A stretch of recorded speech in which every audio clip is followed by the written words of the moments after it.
Hello everyone, and welcome to this video on Joseph Campbell's The Hero with a Thousand Faces. So before we jump into what the book's all about, I really want to go over who Joseph Campbell actually was. So who was he? He was an American author and teacher known for his work in the field of comparative mythology. He was born in New York City in 1904, and from a very early age, he was interested in mythology. Campbell was educated at Columbia University, where he specialized in medieval literature, and, after earning a master's degree, he continued to study at universities in Paris and Munich. So what is this book about? Basically, this book introduces the idea that every myth, every religious story, and every story follows the same universal structure called the hero's journey.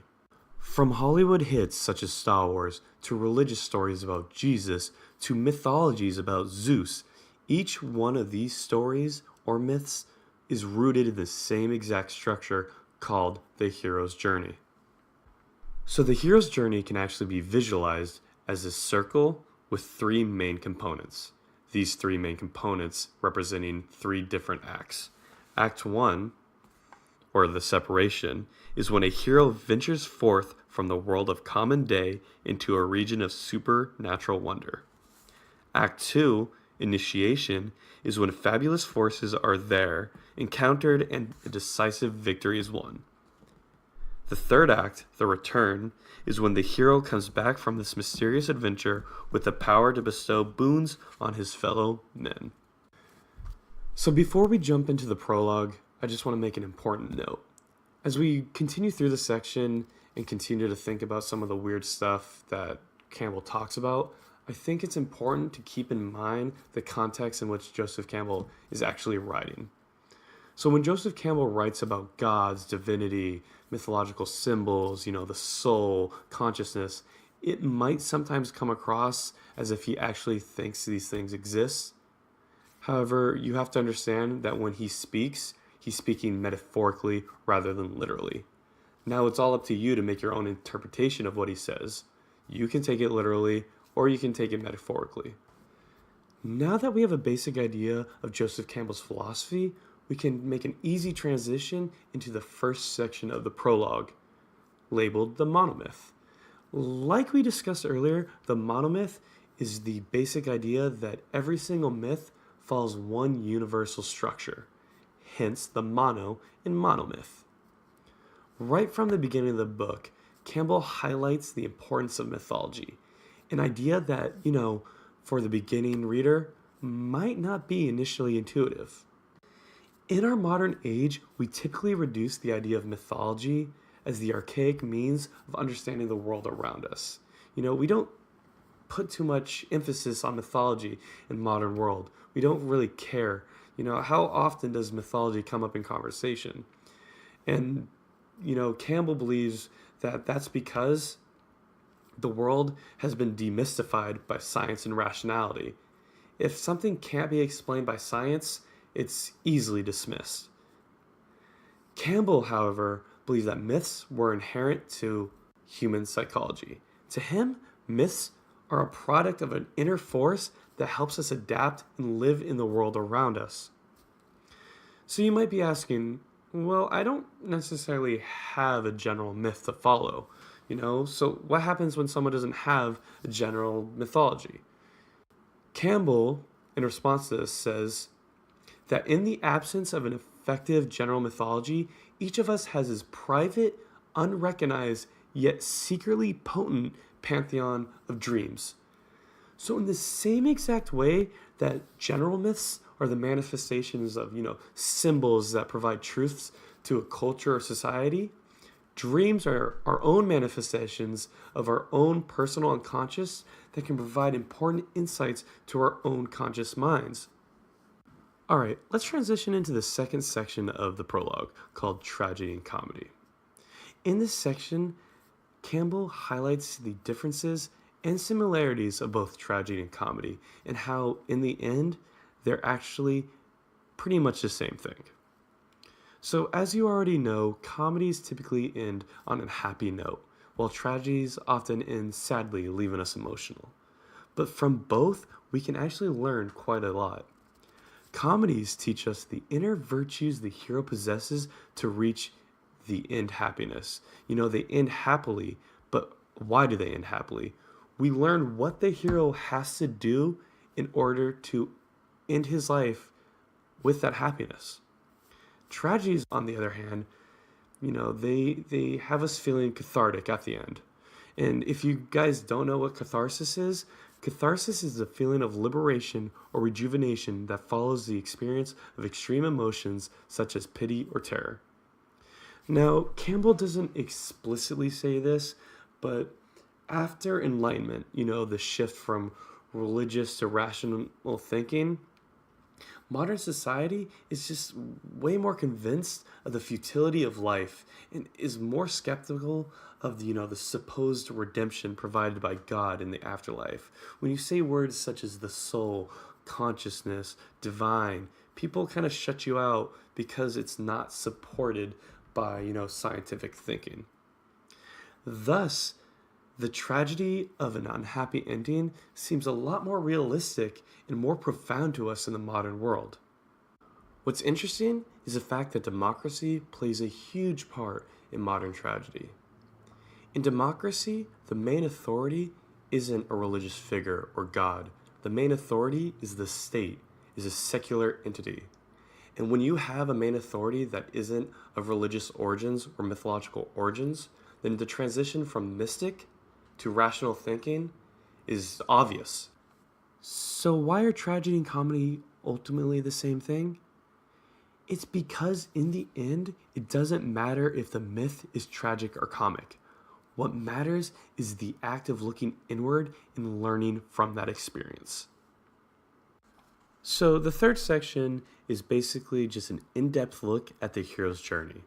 Now, as I already said, the hero's journey can be described by three main acts: separation, initiation, and return. However, in this section, we go over how each act is actually separated into numerous subsections. For example, in Act 1, separation, there are 5 subsections. The first, the call to adventure, or the signs of the vocation of the hero. The second, refusal of the call, or the folly of the flight from the god. 3, supernatural aid, the unsuspected assistance that comes from one who has undertaken his proper adventure. 4, the crossing of the first threshold. 5, the belly of the whale, or the passage into the realm of night. Now, the second act is separated into 6 subsections. The first, the road of trials, or the dangerous aspect of the god. The second, the meeting with the goddess, or the bliss of infancy regained. 3, woman as the temptress, the realization and agony of Oedipus.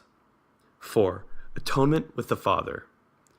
5, apotheosis. 6, the ultimate boon. The third act, return, is also separated into 6 subsections.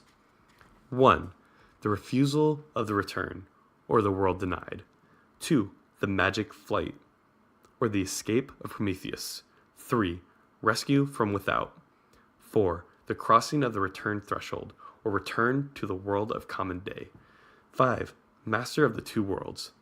6, freedom to live, the nature and function of the ultimate boon. In future videos, I will go over each act and their subsections, but for now, just keep them in the back of your head. So let's discuss the final section of the prologue, called the World Navel. Now, this particular section's very interesting because of how metaphorical Joseph Campbell actually speaks. The World Navel is basically the symbol in mythology which represents the entry point for all creative energy into the world. And it is the hero's task to reach in and occupy this point, gaining a complete understanding of the universe which can be passed on to the rest of humanity. Campbell describes the World Navel as the dome of heaven that rests on the quarters of the earth, sometimes supported by 4 kings, dwarfs, giants, elephants, or turtles. Visually, the world navel can be represented by a square and a circle. The circle represents the divine realm, while the square represents the earthly human realm. A circle is inherently infinite. We know that circles are represented by pi, which is an irrational infinite number that never repeats any patterns, while a square can be represented by a finite amount. It is also interesting to note that many ancient cities actually emulate this idea of the world navel. Many of the cities have 4 entrances pointing in all 4 directions: north, south, east, west, while in the center of the city itself, there's a shrine or an altar that represents the divine circle. Campbell's final point in this section is that the flow of energy from the world navel is neither good nor evil. Instead, it transcends the scale of human value. This goes back to the discussion of tragedy and comedy because we discuss how both are reflections of an underlying universality. Even the myths that are tragic reflect a sense of harmony with the universe. So if you're still having trouble understanding what the hero's journey actually is, let's see if I can make it a little simpler by relating it to daily life. So in daily life, you experience a lot of problems. You might have problems with work, you might be having problems with a significant other, you might have problems involving yourself, you might have self-esteem issues. The hero's journey is analogous to you facing and overcoming those problems. So using the significant other problem as an example, I'll show you step by step on how, the hero's journey might be looked at. So the call to adventure would be you recognizing the fact that you're having problems with your significant other. Now, at first, you might refuse to actually acknowledge those problems, but eventually you not acknowledge them and you start passing the threshold into solving those problems. And this would be analogous to the second act. In the second act, you fight to overcome those problems. You work together to overcome those problems. Now, transitioning into the third act is when you come out victorious, you're reborn, your relationship is thriving now. And that's basically all the hero's journey actually is. So I'm going to go ahead and end the video right there. If you want to learn more about the hero's journey in depth, you can watch my next videos coming out soon. Thanks, guys.